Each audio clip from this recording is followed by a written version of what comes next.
everybody, I'm Audrey Shantz and I'm a watercolor artist and a watercolor teacher, and I'm here today with Kelly Bluen. Hello. Who does Zentangle and has an awesome channel there. So this video in particular is going to be catered more to the people who do ink work like Zentangle or doodling with a pen. And this is going to be where we do a watercolor background first, and then it'll be set up and ready for you to go to Kelly's channel to do Zentangle over the top, and she'll teach you all about how to do that. So I'm so excited. Let's do it. All right, here we are today, and because we're just doing backgrounds, there's no drawing, we're doing the ink work with Kelly afterwards. All we need for this one is I have got a square of paper. And let me see this. Kelly's is a 3.5 by 3.5 square of Zentangle paper. Is that right? Yep, the Zentangle tiles. Okay, great. See this? Zentangle tiles.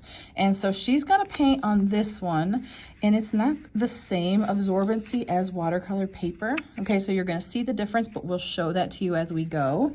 But we're just going to work on squares like this today. And what we're going to do is create a background. I've got two examples here. We're going to do two similar to this and two similar to this one. And I think we'll just start with this one first. So if you want to make sure you have two pieces of paper ready, you need to have a watercolor brush of some sort. So my brush today is a size 10 Winsor & Newton. I don't know why. Okay, hold on. My camera just moved. There we go. I didn't do that, guys. This is a Winsor & Newton size 10 round watercolor brush. And then, so is mine. Kelly's using the same one today. Perfect. And make sure you have water. I just have mine in a little mason jar like this. Anything that you've got works just fine. I'm going to use this set of paints today. Any set that you have works just fine. Just needs to be watercolors. And those are available, linked below? We will link them below for you. Great. And then what paper are you using? Okay, great. See, that's why she's here, guys. So this is Canton 140-pound cold press watercolor paper. Okay. Any kind of watercolor paper will work, but I like this one. It's nice and thick. So. And any size square. So hers are a little bit smaller. She did 3 by 3. Mine are a little bit tinier today. Can I mention when we start that Audrey is going all the way to the edge, and mine I'm going to leave a little border. Yes. So when I add my water, I'll show it. I'll show it when I do it. And so you've got those options. You could even tape off the edges at home, but I'm not going to get into that today. That's something you can play with. But yeah, we're going to get started by making a couple puddles of colors you want to play with. Okay, so the first one is this, and I did 5 different chunks of color. Green, a pink, a blue. This is more of like a greenish yellow. And this one's sort of like a coral, but orange. We can really simplify it for today. But these are just chunks of color. And I want us to create those ahead of time by grabbing into these and making puddles, okay? So I'm gonna take my brush, dip it into my water jar, and I'm gonna pick my first color. I'll choose some sort of a red.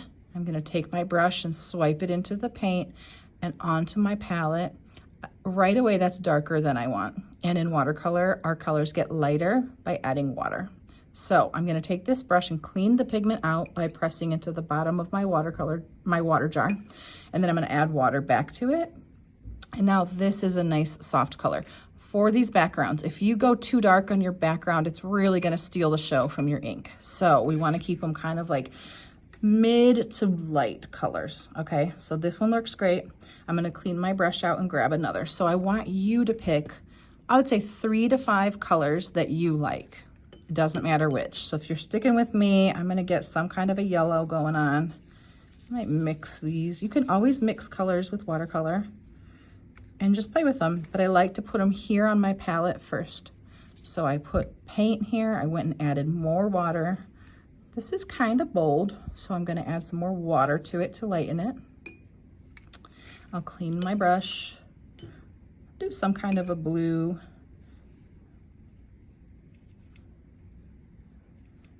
Yeah, I like that. Just make sure you like it. You've got time right now to play with them while they're on the palette. I'm cleaning my brush between, and I think I am gonna get into a green. I accidentally touched my purple, but I think we're good. If you ever get a color you don't like it, you can just clean your brush and start a new puddle. What colors are you picking? These are so pretty. The same, pretty much. Oh, good. Same colors. Oh, that'll be nice for our inking later. Mm-hmm. So I've got 4. I'm going to do a purple with it. So I've got 5. I kind of like the idea of an odd number, but that is not something that needs to matter. All right, I like them how they are right here.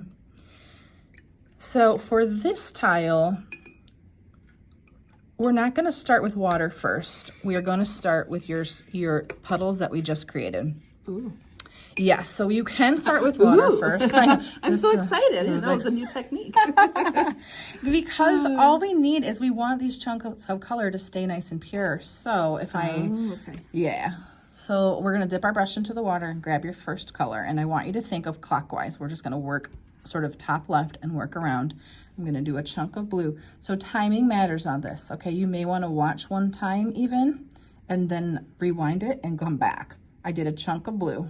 Okay, filled in approximately 1/5 of my paper. I'm going to take my brush and clean it. I'm going to go into my next color and come right here. I'm going to touch all of that. I'm going to stop and look. I like the section I've got. Do you see how shiny and reflective it is? It's kind of a lot of water on here. That's how we'll get our soft blends.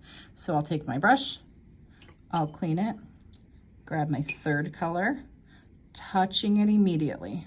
Okay, big chunk. It pulled that color over. That's going to be so beautiful. Cleaning my brush again. Now this is about timing because we want these to all blend, which means they have to be wet. One more color, touching everything next to it, but just at the end, okay? And then my 5th color is purple. I'll fill in all of this. Try to get your color where it's dry, or where, you know, right onto the paper first, and touch it to the stuff around it maybe last. You might have more success. But look at it. The whole thing is shiny right now and reflective. Your paper's probably bending. That's okay. And now it's all wet. If it's all shiny still, you can add more paint. If you wanted to add a little bit more color because it got light, she's good. Look at this. So it does bend, like mine is starting to kind of puddle. It probably doesn't matter. Okay, so I'm going to tell you what you can do. So see this? The paper's bending and it's pushing all of this over to the edges. I'm going to take my brush, clean it in my water, dry it on my towel. Then I'm just going to put my finger down somewhere, and then I'm going to touch it and lift it. Dry it on my towel. You're going to have so many hands in here. I'm sorry. Oh, I like it. They can see our hands. So touch it and lift it right here. Touch it and lift it. Dry it on your towel. Touch it, lift it, dry it on your towel. You're just cleaning those up. If you didn't clean those up, it'll just leave different markings, but it'll still be cool. See, now I dug up too much. Oh, I love it. Because look, it's going to bring this color over here a little bit. Okay. You kind of can't go wrong. It's just that if you wanted it to look different, make another one and just play. It looks good. So we've done one. Now I think I want to mention, you've taught me this before, that now if I go back and I'm like, I want this to blend more, and I drop in water, then I get like this kind of a look, right? Yep. Because I'm adding water late. So little like blooms. So if you touched, so right now if I touch my, I just got a little bit of water on here, and I could touch it later. It will leave different markings because that will dry after the rest of it. Okay. So you can just experiment with that. We're going to do this whole thing again, but this time we're going to start with water. Okay. So these, see, they're totally wet. They need to dry, but they have time to dry. Look at, she's adding water to the edge. She's playing. So while it's wet, you can play as long as you want. Okay, so I could go, that purple's not dark enough, and look now, it's all still like reflective. I can add this in, and if I go, oh my gosh, that's so dark, right? I can clean my brush, and I can dry it, and I can blend it a little bit myself, as long as it's still wet. And then we're just going to let it dry now. This beautiful, soft, isn't it like cotton candy kind of or something? I love it. I feel like I could make 100 of these. I know. They are this is therapeutic. Okay. So one day when you need it, they're ready. Yeah. Maybe make a bunch of those. Okay. Same thing again. We're doing 4 tiles today, by the way.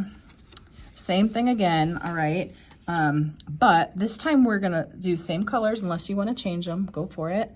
And, but we're going to put water down first. So I cleaned my brush and got it into the water. Make sure your puddles are still wet and they're ready to use. If you wanted to change a color, you can do that now too. And I'll give you a second to do that. I'll change one of my colors. I'm gonna make my green be more like a teal by mixing some blue with it. Blue and green will give you a nice teal. Now it's already getting dark, so if it gets dark, don't forget, add some water to lighten it up so that these are all somewhat the same. My purple got dark. All right. So if yours didn't blend the way you wanted to, here's another technique that you can do where you take your brush into your water and just cover the whole thing. So for mine, I'm going to just cover, I'm gonna leave a space, like a little frame. So she's gonna not quite go to the edges, and you'll just have to watch for how the light is reflecting to sort of see where it's ending, okay? Mine, I'm gonna leave messy, loosey-goosey. I don't know where it's ending, and I don't care, all right? Then from here, it all still has to be wet. Fast. Yeah, so it's all about timing. So I see it started to dry a little, and I added more water. So you need to look and make sure the light is reflecting. And now we're on a time card. Time crunch, time limit. And we're gonna take and do the same thing that we did. Chunk these colors in, take your brush and clean it, dry it, get your next color, same thing, and we're just going around. How you doing? I'm doing great. I like the dropping in. I think that's kind of fun. You'll like it because it will always give you that soft blend easier. You don't have to intentionally touch your colors. They could have white space between them and it would still be beautiful. Okay. Yeah, it's a really nice way to get a soft blend. This is great for skies if you're doing a watercolor or some sort of design where you want it to look like clouds. To do water first and add some blue. I even like that white space in between, so I'm gonna leave it. Something to keep in mind is that as watercolors dry, they look different than they did a minute ago. So now my paper's bending right on schedule, and that's because it had to absorb so much water, okay? And I'm gonna take my brush, clean it, and dry it. Once again, this is called lifting, where we just touch it, wipe it on our towel, touch it and lift it, wipe it on our towel. You could leave it though, if you want to see what happens. I mean, so much of this is like play and experimenting. And it's still wet, so I will show an example of how I can add more paint even now. Darken that section up if I wanted. But so mine is puddling, but I think I'm just gonna leave it because I kind of like those dark edges. Look at this. Okay, great. So what's gonna happen is, I know the light is reflecting, I just can't fix that, but is that this is gonna dry darker because it's really pulling paint into those puddles. This will also take longer to dry, and that's totally fine. You good? I think so, yeah. I love it. I feel like I wanna. So if yours is this wet, your options are leave it and let it dry. Or you can lift it up out of these corners if you want. If you take it to a dryer, it's going to move this around a little bit. So if you wanted to leave these, this might be a good one. It's so pretty, isn't it, you guys? Look at that. It's so bright in the middle. It's okay. so pretty. Just, let's be mesmerized. What was I saying? Anyway, I love this. Mm-hmm. You could just let this one dry. This might be one where you want to just let it sit. You have the white in between. Isn't that pretty? It looks cool. It almost looks like a peace sign or something in the middle. It does. So this is just playtime, guys. Just play. Okay. I think we're ready to move on to our next design. All right, let's move on to the next one. So this is our example, but this orange might be darker than you want because, like we said before, it really might compete with your ink. And I like the softness around here a little bit better kind of without that part. So as we do it, just watch for that, see if you like it. You can go dark and see what happens because this is a playful time. I feel like this is just a fun one. All of these wet on wet backgrounds. So, all right. So, okay, here we go. This I did with like yellow, a dark orange, and a light orange. So what we need to do first is create some colors over on our palette. And it's nice if they're similar. So if they're next to each other on your palette, that might be a nice way to think about it. These are all warm colors. So warm colors would be red, pink, orange, yellow, anything kind of in that zone. Your cooler colors would be like green, blue, purple, things like that. And you can get all variations of that as well. But we want to make up puddles, so we can start with what we've got. And so I'm getting my brush into my water jar. I'm going to make a little bit more yellow here. And I like that. So make sure you like it and it's a puddle. I'll clean out my brush, and I'm gonna get now some sort of a light orange and some sort of a darker orange. So if you don't have these darker oranges, maybe pick red. That would be really pretty too. And we'll just, with a wet brush, swipe around here, grab some paint, bring it to your palette, go back and get water so it's a little puddle. And what that's doing for us, we don't actually need them to be puddles today, but what we do need is that they're kind of light. We don't want really dark colors, so that water's really helping us.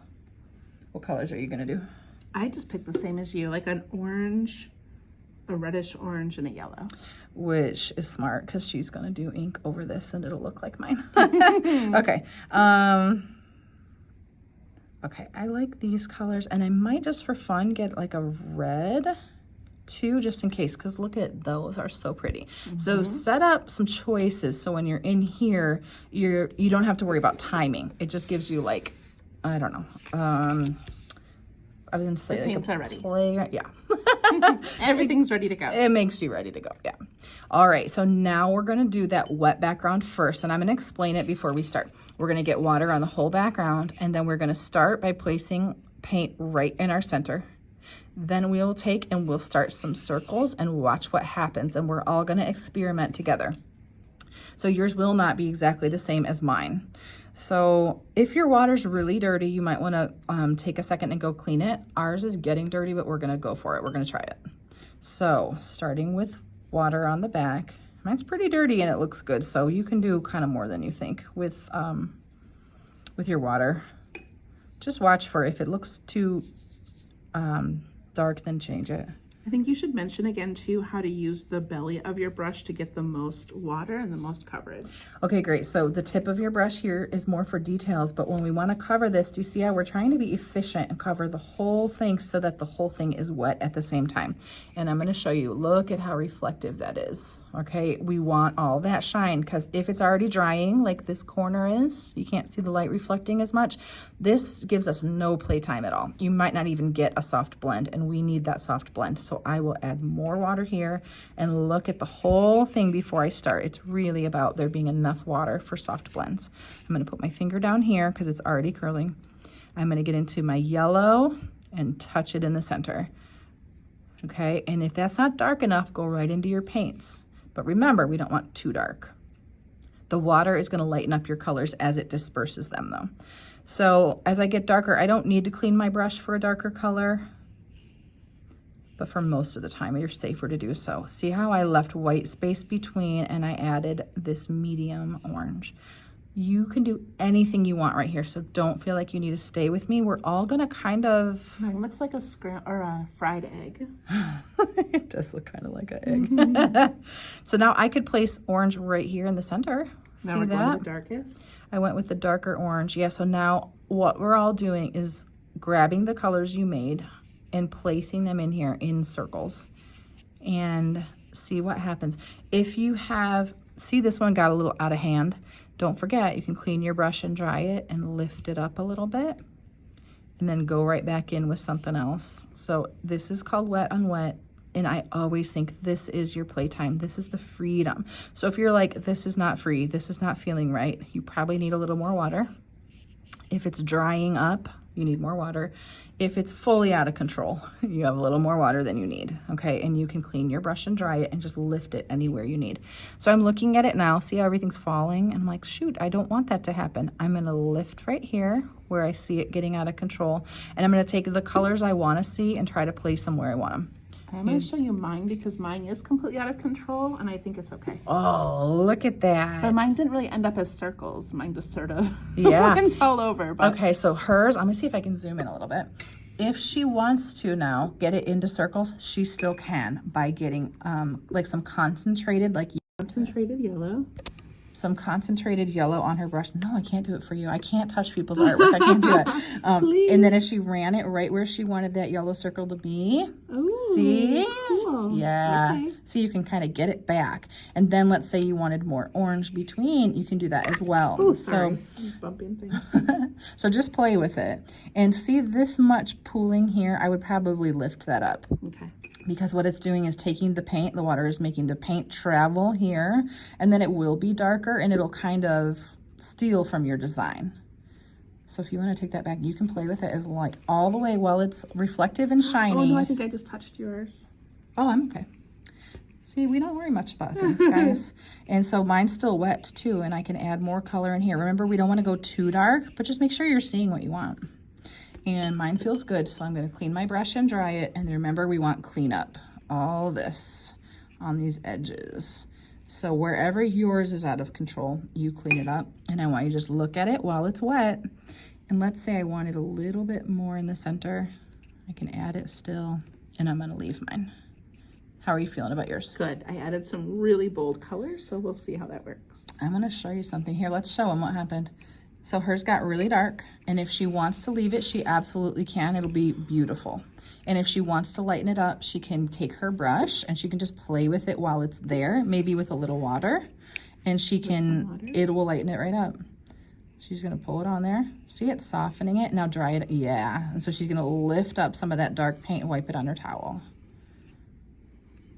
And then if she wants, let's say she's like, oh shoot, I wanted it that dark, she can still add it in. Is it still wet? Because it's wet. Yep. Okay, I'm gonna give that back to you. Cool. It's just nice to know that with watercolor, you can kind of do more than you think, but you just have to learn how. Okay, I'm gonna add a tiniest bit more to that center just for fun. And then I'm gonna let mine dry. So let's do the same thing again, but now with different colors, or the same. If you love those colors, if it didn't go how you want, take two. And so I wanna do blues and greens. I think that'll be, or is that what you want? What colors do you want? I kind of want blues and greens. Okay, we want blues and greens. Yes. So I'm gonna pick a green. It can be the one you already used or something new. I'll pick a blue, and then you know what's cool is if those colors touch, they're gonna sort of naturally give us like a teal color, but I don't want just that. I also wanna make my own. So I'll do a blue, a green, some mix of the two. I'll make that in a separate puddle and make sure we like it. Make sure it's the color you want to see. It's nice to be able to test it out. That's 3 colors. I'm gonna get a 4th if I can. So just playing with what you got, and we are gonna start with water first again. So your colors will kind of lighten up when they touch the water. So I want you to think on your last one, did you have too much water or not enough? And let's adapt a little bit. Okay. Let me zoom in again, and same thing. Let me move these out of the way so that we can see Kelly's. That way when Kelly does show and tell, we can see it really easily. Okay, cool. Good. All right, so we're gonna go with water first. Grab your water. You can go all the way to the edges or not quite. That's totally up to you. Use the belly of the brush. I love this. Kelly's gonna be at one of my watercolor classes tonight too. I love it. I am, I'm so excited. So my water's a little bit dirty, but that's okay because I'm gonna put color into it. So same thing. Remember, you gotta start with it shiny right now, or you kind of don't have much hope of getting what you wanna see here. All shiny. Go ahead and start. Green in the center. Love it. I'm gonna clean my brush. I'm gonna get into my blue. I'm gonna go, let's go right around it this time, and let's go outward from here. Maybe we'll have a little bit more control. So for this one, I ended up going into my paint more than my puddle because my puddle didn't seem dark enough. You can absolutely do either one. And I did green, blue. I'm gonna do green again, but a different one. And you see, we're just gonna do circles that get bigger and bigger. How's yours feeling? Good. Okay, cool. Love this. Cleaning my brush, getting into that teal color. And when I first started painting, I would kind of like start saying like watercolors are bossy. And this is why, because the drying time is like, when it's dry, time's up. Yeah, it's amazing how fast it dries. And I wanna get, so now I'm gonna look at it. I still wanna add on the edges, but I wanna add more to the center. So remember, you can kind of do this in any order. And I think I want that light green on the outside. If you can't do a full circle, you could do these little triangles. See that? And get it into a square. I cannot wait to see your Zentangles on top of these. I'm having so much fun doing the Zentangles with Kelly. I'm having fun watercoloring. This is so cool. I like it like this. I don't even think, if anything, I want to take some out. So I have a brush that I have cleaned in my water jar, dried, and actually I want to lighten this up. So I'm going to do that by lifting, and now I'm going to let it dry. Let's see yours. Okay, mine ended up. Well, she's not done. See, that's the thing. I don't want to interrupt. I take longer. I like it. Mine ended up not in the center at all, way off to the side. Oh, it's so cute. Yeah, I don't know. See how she's got And then I feel space like I more wanna put here? some, like, more water on here so they... So she's going to have cool markings by adding the water. Here, let's do it on mine too. Just a little bit. And this is play. You're just studying what happens when I do this. Okay, so hers is off to the side a little bit. That's gonna, I bet you she's gonna do something brilliant with that, with her inking over the top, okay? I don't know about brilliant. Oh, it but will be. It'll be brilliant. It will be brilliant. Okay, see this, how it's pooling right here? I would try to grab a little bit of that. You want your tile back? I'm such a pooler. It's summer. I just keep thinking pools, water. That's it. The more water, the better. Okay, awesome. Well, thank you for joining us for this one. And all we're doing now is letting these fully dry. And then you can join us for part 2 on Kelly's Zentangle channel. Just go to Kelly Blumen, but we're going to just link it below for you. Yay, thanks so much, you guys. I feel like we should put all of ours out for them to look at. Oh, yeah, let's do it. They're still drying, but like... Yeah, this is so Okay. cute. Okay, got yours. We'll zoom up a little bit. And the difference on the Zentangle tiles versus watercolor is not that much. Yeah, mine are just a tiny bit smaller, but I mean, you're all using what you've got anyway. Pretty, right? So fun. Okay, we'll see you in a minute on Kelly's channel.